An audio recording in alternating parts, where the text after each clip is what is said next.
I think what was missing was the academic motivator. Yeah. And that was a game changer for me when I actually started implementing gamification the way that you and Chris developed it. Right. Because I saw huge amounts of effort from students that nothing previously, no amount of Jolly Ranchers or whatever, were motivating. Welcome to the Gamify Education Podcast.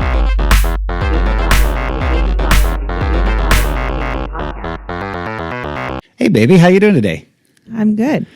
Good. Are you excited? I'm kind of nervous. Yeah. Yeah. First time behind the microphone? Yeah. Yeah. I'm a behind-the-scenes person usually. Yeah, I know, but I wanted to bring you on today because I believe you have the most unique of perspectives when it comes to gamifying your classroom because of your background. I think we discussed this a little bit today, what we were going to be talking about and why. But can you, just for the listeners, explain your background with games and video games and all that kind of stuff? And go. Okay. So I had pretty much zero background when it came to video games. My dad didn't really believe in them, thought they rotted your brain. I think he was onto something there. Anyway, so the very first game system that we had in our house that was a video game system was a Game Boy. It belonged to my sister. I don't really remember ever playing it except for maybe Frogger. Okay. And that was when she was 10 and I was 13. So my aunt and uncle, one of my aunt and uncles had the first Nintendo system. And so I would play Mario and Duck Hunt occasionally at their house. And my other aunt and uncle, who lived out of town that we didn't visit very often, they had Sega. So I remember playing the Sonic game and this boxing game. Mm-hmm. But otherwise, I mean, aside from when I was like babysitting and I would play sometimes with the kids that I would babysit, I didn't ever play video games. Didn't really interest me. Right. Didn't play computer games really. You did. I do have an early memory of going to your house for like a family dinner. Our families were like, I wouldn't say like close friends, but like they'd gone to the same church when we were little. Yeah, and so acquaintances for sure. Acquaintances. And so we had gone over to your house, and I have this vivid memory of being in the house, your house you grew up in, and there you had like this little office area upstairs, and you had a Mac up there. Yes, so we had computer programs, but they weren't really games. Like there was story building. Mario Teaches Typing was probably my only real interaction with Mario. Mario Teaches Typing. We had like this story creating game that I spent a lot of, well, I shouldn't say game, program. Yeah. That I spent a lot of time on. But it's like game-based learning, not it wasn't gamification. Really. It was more like a digital illustrator. Okay. You would write the story and then you could pick backgrounds and houses and people and like build the illustration. Okay. Wasn't a game though. Like an early AI. Kind of, yeah. But we played games, like we played board games. My parents were really into Rook when I was younger. It's a card game, I guess, similar to Bridge. Okay. They would play with friends, and then we played like Sorry and Monopoly and Yahtzee, mostly luck-based games. Yes, it's a big deal, I know, coming now into a family that actually plays games. But and then when I was in high school, my friends and I played so many card games. Like we would play card games all the time. Yeah, in fact, one of our first like meet cutes was playing. It was a trivia game that your brother had. Well, but we also played cards. Oh yeah, we played a lot of cards. You taught me how to play poker, and my high school friend. Yeah, and you were both terrible at it. Hey, yeah. Well, you know. As is everyone when they start learning. But anyways, yeah, I remember going to your house and playing the Oregon Trail that was one of my earliest memories, Oh, and being yeah, I did so have that game. jealous of that computer that you guys had, and that you could play Oregon Trail at your house, because I only had access to that like at school sometimes. That was like a big deal. That was an advantage of being a teacher back then, is Yeah. that you got a discount, like a heavy discount on all electronics. Still is. Yeah. Yeah. So we had the Oregon Trail and like this. It wasn't Hooked on Phonics, but it was like that. It was like a rabbit was the main character, all on floppy disk because we're ancient. And my grandpa had a even earlier computer, my dad's dad, because he was an engineer, and we would play on that. There was no game. It was like very a purposeful workstation, but we would like type things and print it. He had the printer that had the reams of paper that all had the perforated sides, and it would just continuously print. A dot matrix printer is what they're called. That's what he had. So all of that to say, like your gaming background was just basically like educational games that your dad allowed you to play, And board games and then card games. And then analog games. Yeah. So not heavy into like video games. Definitely not like Dungeons and Dragons. Definitely not. Nope. No. So going into your first gamified classroom, what year did you gamify your classroom? Was it the year after we invented our gamified classrooms, or was it the year, was it 2 years? I don't remember when you started gamifying your classroom. 22, 23 was that the year of, and I'll just cut these students' names out. Was that Charlie's year that you started gamifying your classroom, or was that was Charlie's year? Was that the same year? Yes. Then yes. Okay. So then that was your second year in fourth grade, right? Yes. Okay. When you started gamifying your classroom, what was the hardest thing for you? What was like the most difficult hurdle to get over? Understanding Golden XP. Okay, do explain. Because so I played Battle Masters, the card game. It's a Pokemon type game, card collecting game. Yeah, and our listeners, we have an episode on Baby Battle Masters, and it's like the version of that game that you can play that's even less math intensive than Battle Masters. But the game that she's speaking to, is all about trying to help students learn their factors and multiples, primes, composites. Mm-hmm. Sorry, go ahead. So the game itself was a little intimidating because I was coming off teaching. I'd taught primary predominantly for the bulk of my career. Spent a year and a half really because of COVID in fifth grade, and then like a weird year in fourth grade. So I was still feeling like I was on a little bit of shaky ground with being the one with all the knowledge when it came to math. Like now I feel like I know all elementary math really solidly, but all the way through fifth grade. But at the time I was still feeling like a little unsure. And it was probably, I know it was mostly my own math anxiety from having a poor math instruction. We've talked about this, but we have very similar backgrounds, and I have explained like my gaps in mathematic education already, and yours is almost identical, except for you stayed in the same district and still didn't learn fractions. Yeah, I think mine was probably worse because I think the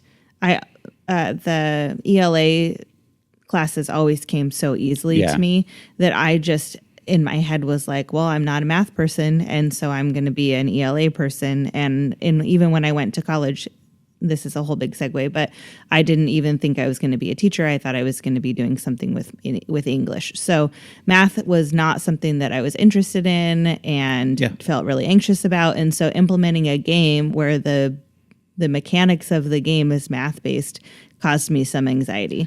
But then also just understanding the purpose of XP and the levels and how that all equated. And like I understood you give out gold for behavior and you give out XP for learning. That's pretty easy to understand. But how much and when and how the levels work and how that equated to the levels in the game caused me a lot of anxiety because my students were like well versed in it, and so I felt really anxious, like I was building the plane while flying it, which is not my favorite place to be. Right. No, that is definitely not your personality. You want to have everything already like hammered out, and you do not want to have any questions because you don't want to, like you had a lot of math teachers in school that would just like make mistakes all the time in their teaching and be like, you would have like 20 pages of notes and they'd be like, oh, no, that was wrong. Let's start that over. And you don't want to have that for your students. In my first year in 5th grade, I felt like I was like that as an educator, and it was really uncomfortable. Yeah. And so I didn't want to be like that. Also, because I was implementing the game, because I was having a hard time getting my students, specifically my boys, to come on board, coming out of COVID and trying to make them care about school again. I needed to like implement this and have it be like good from the beginning. Right. So I feel very comfortable being unsure about things if it's a realm I feel comfortable in, like ELA or baking or, you know, anything like that, gardening. I feel pretty comfortable like building the plane while I'm flying it because I feel like I have enough background knowledge that I can bridge the gap. But when I was implementing this game, 2 boys that were already very into this world and were not into school, it was just a lot. Yeah. So what would have helped you, like if you could, like Monday morning quarterback it, what would have been beneficial or helpful for you that first year that could have taken some of that anxiety away? I think having like a better breakdown in writing as far as like how the levels worked for XP. So for example, not necessarily like equating it to test scores because I know everyone uses different assessments, but saying like if you are the bottom 20 to 25% of students, then they're getting this amount of XP for an assessment that you're giving pretty regularly. Sure. And if you're the, 25 to 50, this amount of XP you're getting for an assessment. And then this is like for, 70% or better, they're getting this. So for you're 80% or better. You're already getting into the differentiation part then. That was the hardest part for me. Yeah. It wasn't the giving of the of the things. Right. It was how much and when. So the differentiation, like I understand how to differentiate for my instruction, but like as far as making it equitable, which I know that we've talked a lot about as a group, that it's really difficult to make it so that the smartest kids are not always the highest level and aren't just because the kids I was trying to reach weren't necessarily the smartest kids because the smartest kids, not always, but often are already pretty motivated. Yeah. And so I was trying to reach, what we would call a bubble kid, or even lower than that like was underperforming pretty historically. I was trying to reach them. Right. And so understanding how to give rewards that wouldn't be too much, but would motivate them to continue to grow. I think having a chart would have been helpful. And then obviously having the caveats of saying like, you can feel this out as you get more comfortable, but this is like a starting point for that game. Now, the game that I'm playing this year, which is more of a Dungeons and Dragons type game, I still feel completely out of my depth, and I don't know that I want to continue playing this game because it feels so like I have nothing to connect to. I think because I'd played card games, Battle Masters feels like something I can handle. Right. But a game that you're building the storyline and building the game literally while you're playing it, so out of my depth. And I don't even know unless, and I think it's less, it's even less accessible to me because when I launched my first game, you and Chris were literally across the hall. Right. So when I was having like a panic about, doing something, the first battle or whatever, I could just go next door and like process it with you, or like Chris came in and played against my students a couple of times. Like having a mentor in the building, which is not really available to many people. I understand. But that really helped. I think having some kind of coaching is very helpful. Having you not always accessible now, even by like text during the day, because you're doing your job, has made it really difficult to try to implement a game that I know nothing about. Right. Yeah. And so for listeners, like, reach out. Like, if you're trying to implement a classroom game and you're kind of feeling lost, like, contact at Gamify. Contact at gamifyeducation.com, I believe is the email, but you can find our contact email at gamifyeducation.com. Email us. Like, we love answering questions for teachers. We love helping teachers out with these types of questions.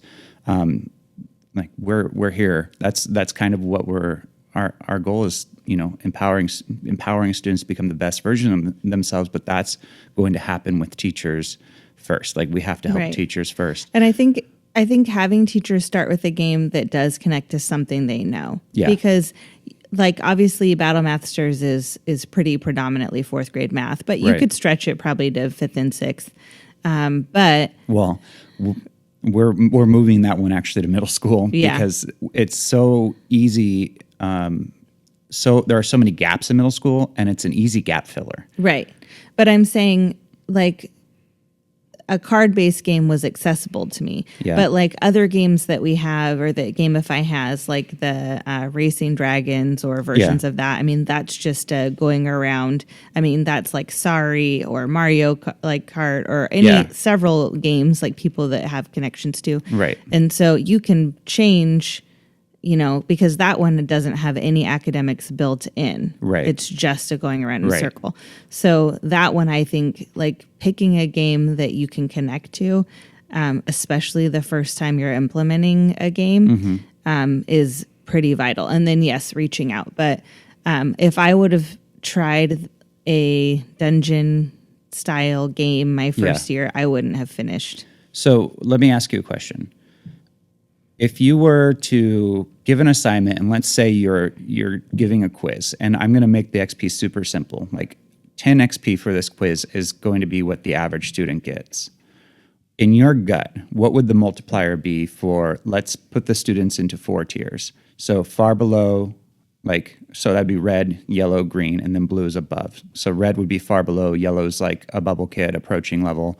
At levels green, that would be 10 XP, and then above would be performing.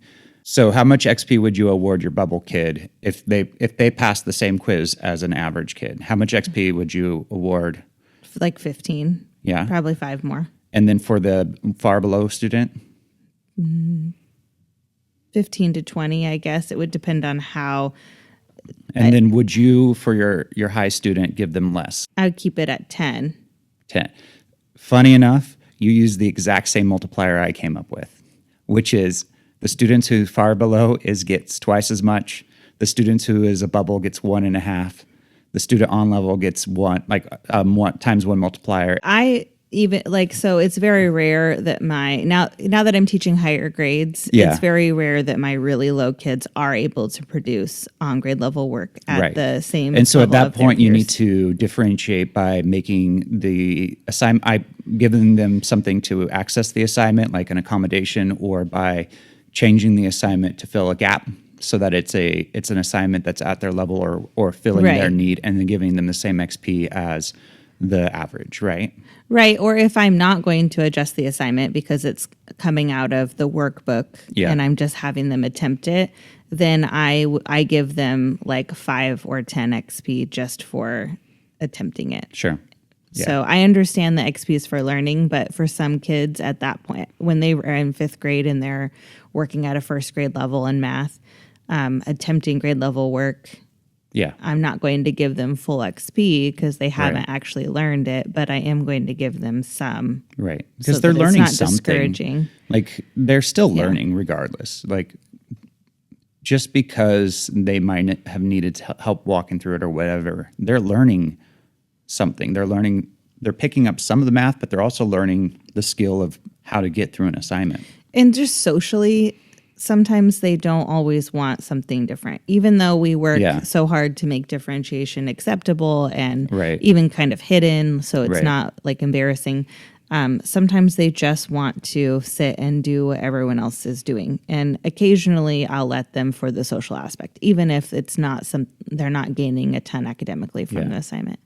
So moving on and changing directions now, what game are you playing this year? And could you explain to the audience kind of like what you're playing? And then once we're done with that, you can explain kind of your frustrations with it.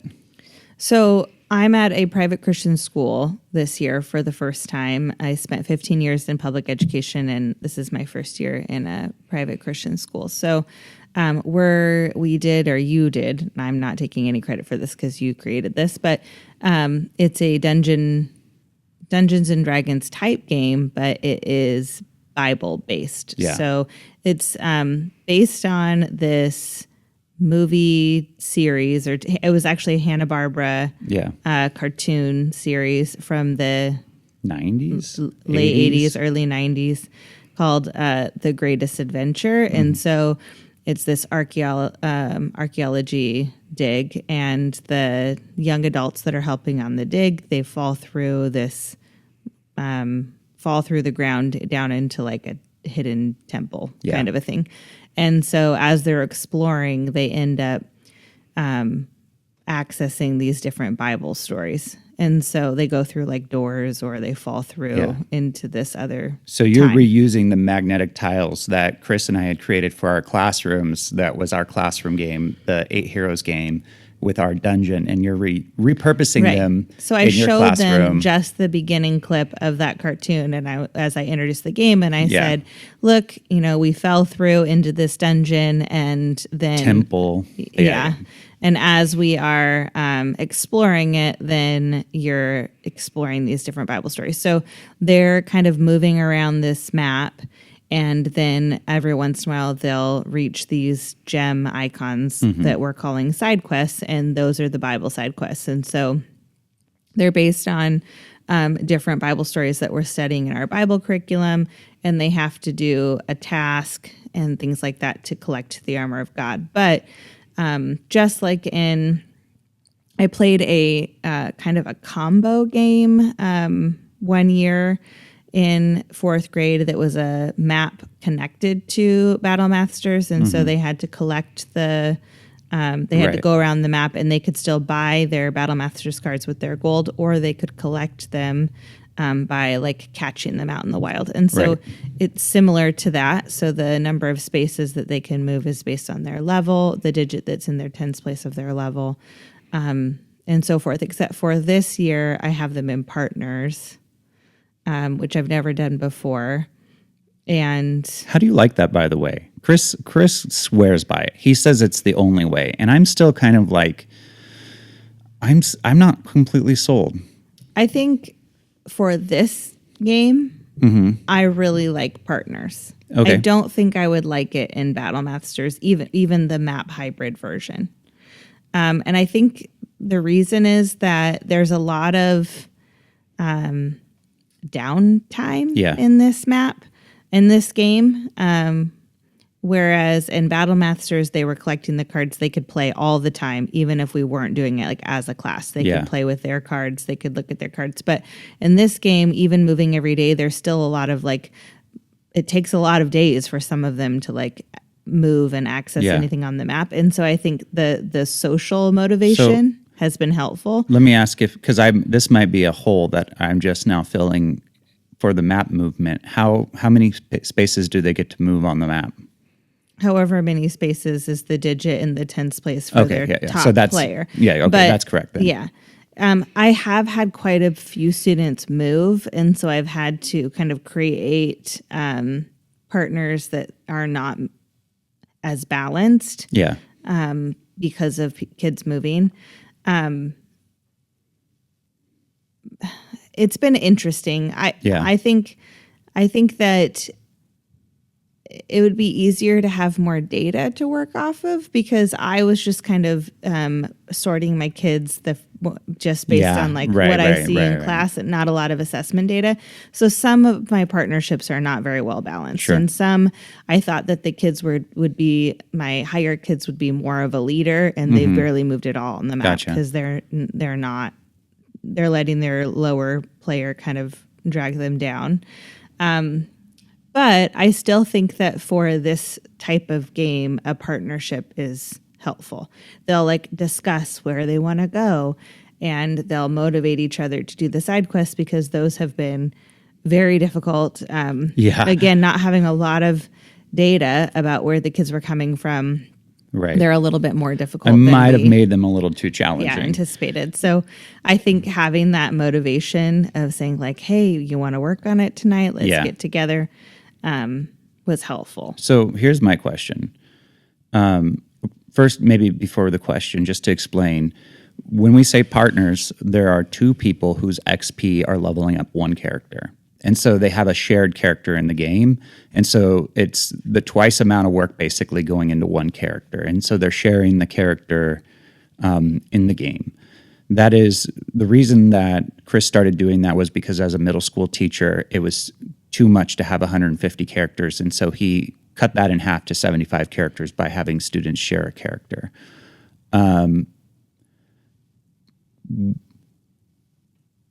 What do you think about the advantage of sharing a character versus having the students in some sort of team structure, like versus guilds?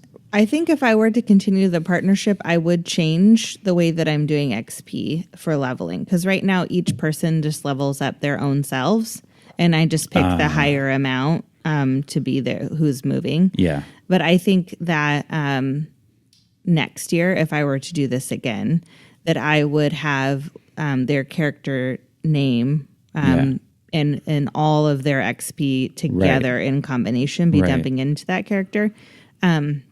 But I was using the XP tracker that I used in the past, where everyone's an individual. Right. And so, I think that's always how it is when you're gamifying the first year. Even having played Battle Masters for several years, I was modifying and changing it every year. And so, I would definitely do that differently.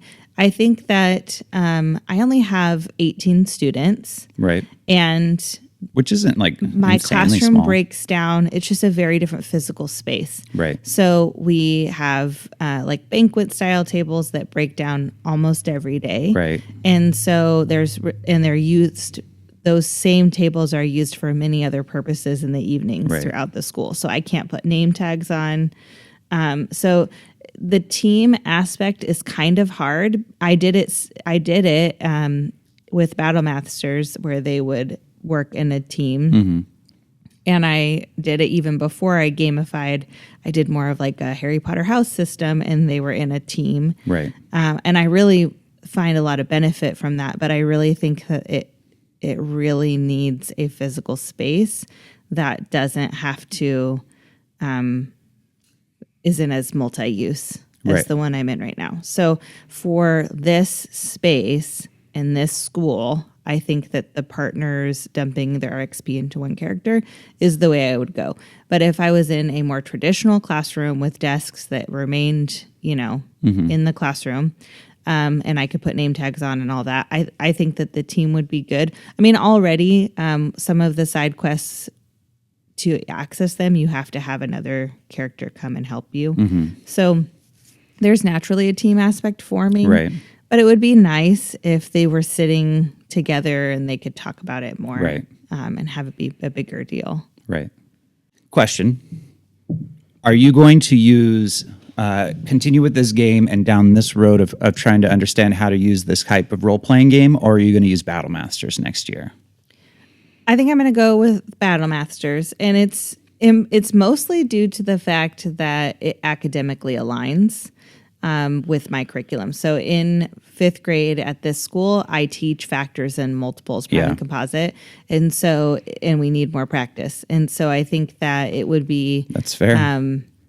not only am I familiar with it in a kind of an unfamiliar environment, having something be familiar is really helpful.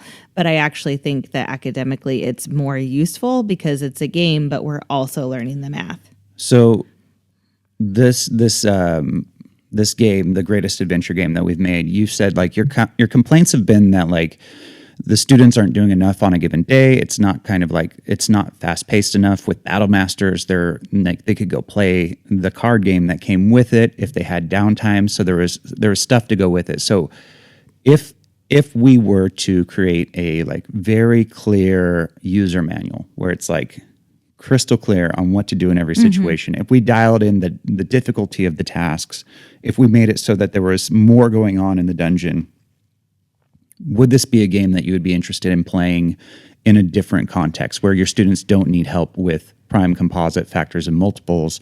Would it be something that you'd be... So, yes, except for I think if I was back in public school, yes. Because But with a different theme. Yeah, because I think the problem is that I'm really trying to find that balance of being at a private Christian school, of not bringing in too much fantasy. Right. And so I think that's really difficult when you have like a lot of the tiles are like, monsters. Demons. Okay.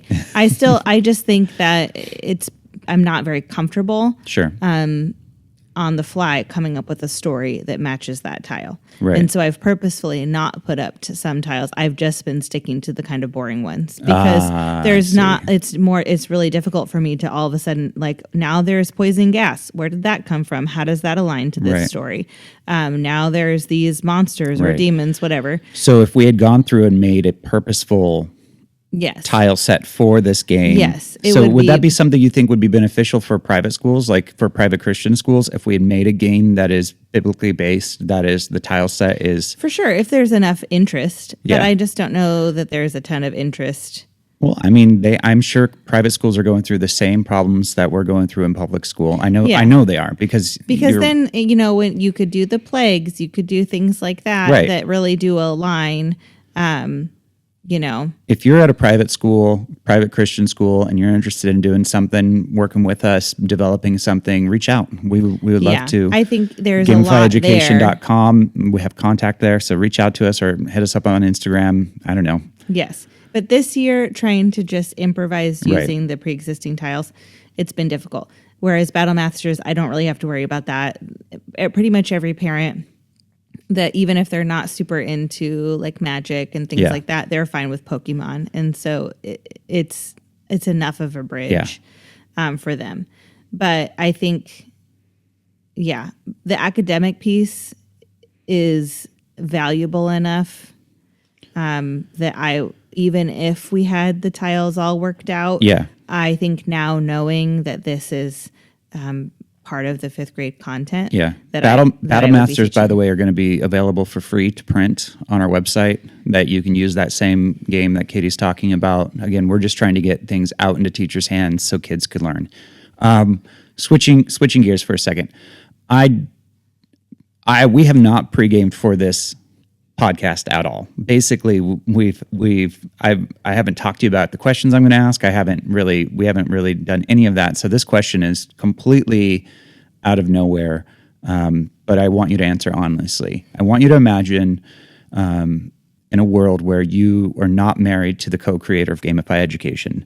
You do not have me, the social pressure, for lack of better terms, of continuing to gamify your classroom. Let's imagine you are at an elementary school, public school, and the powers that be told you that you had to do this, and you gamified your classroom based off of like being told that you had to. And then you move to private school where you're allowed to do whatever you want. Are you still gamifying your classroom, or are you going back to whatever system of management that you had before? Yes, because I think that I was already gamifying to a certain extent, just more with like a leaderboard style of points for many years before I implemented. Explain what you mean by that. So we were all GLAD trained in our school district, GLAD is, guided language acquisition and development. It's a language program, but yes.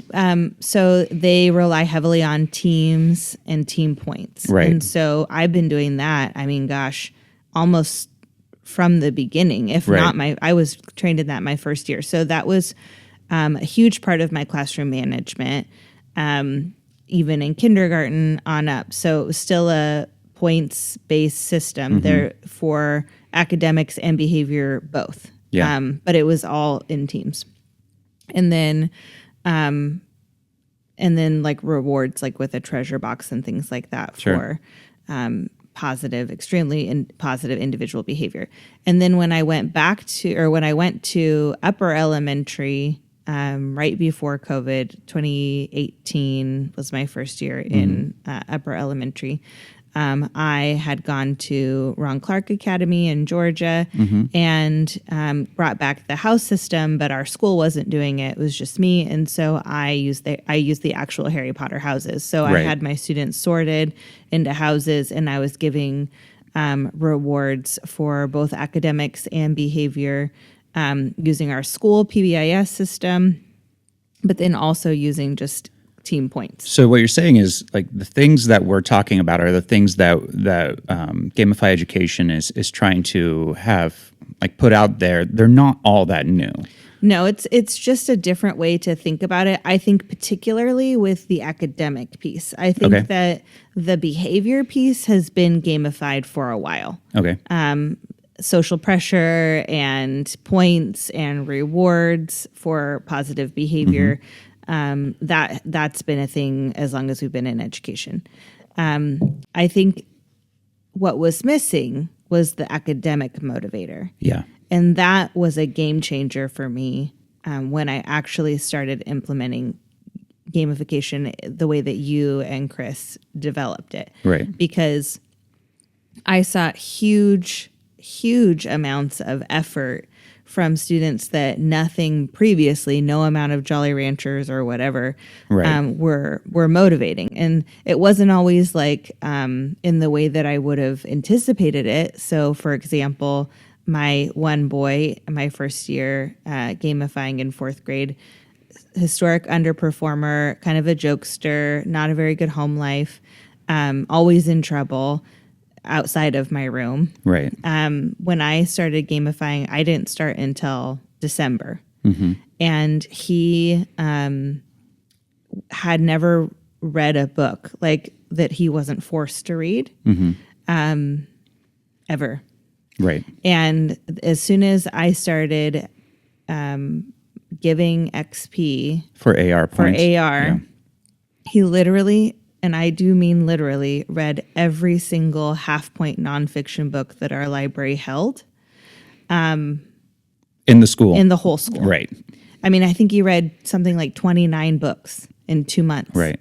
Which they were, picture books. And they're half point. They're half point. This is not like a... But he was gaming the Gamify system. We had to make some adjustments after that. But I'll say, like, his vocabulary grew. Yeah. His reading skills grew. And just his ability to see, he needed like a very clear reward, a pretty instant gratification, right? Yeah. And so the couple times that like I pushed him to move away from nonfiction and maybe try fiction or move up to a 1-point book, the second that he failed the test because he would still try to read the book in one sitting, which is what he'd been doing with those half-point books. And then he would take the test, and because he was going so fast, he wasn't retaining. And then he would not pass it at the 80% required to get XP. And then he would be like, well, that's a failure, back to what I know works. Right. And so, but he was still doing it. Yeah. And we did see results when it came to the state assessment. He grew a whole level. Right. And then by the end of 5th grade, he was on level. Right. So it turned him, like it really did change the trajectory of his whole educational career because by any other method, he probably would have ended 5th grade.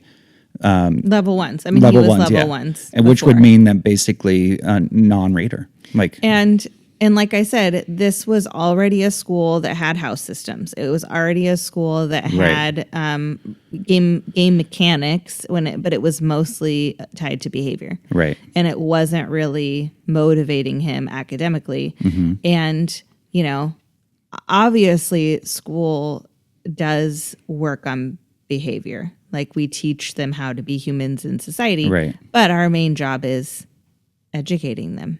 Right. And I think that I've always been able to reach a good amount of my students, but for those kids that I just can't connect with on any other level, like we don't have common interests, they don't need a mom figure or, you know, whatever. This bridges that gap for me. Yeah. Like students get it.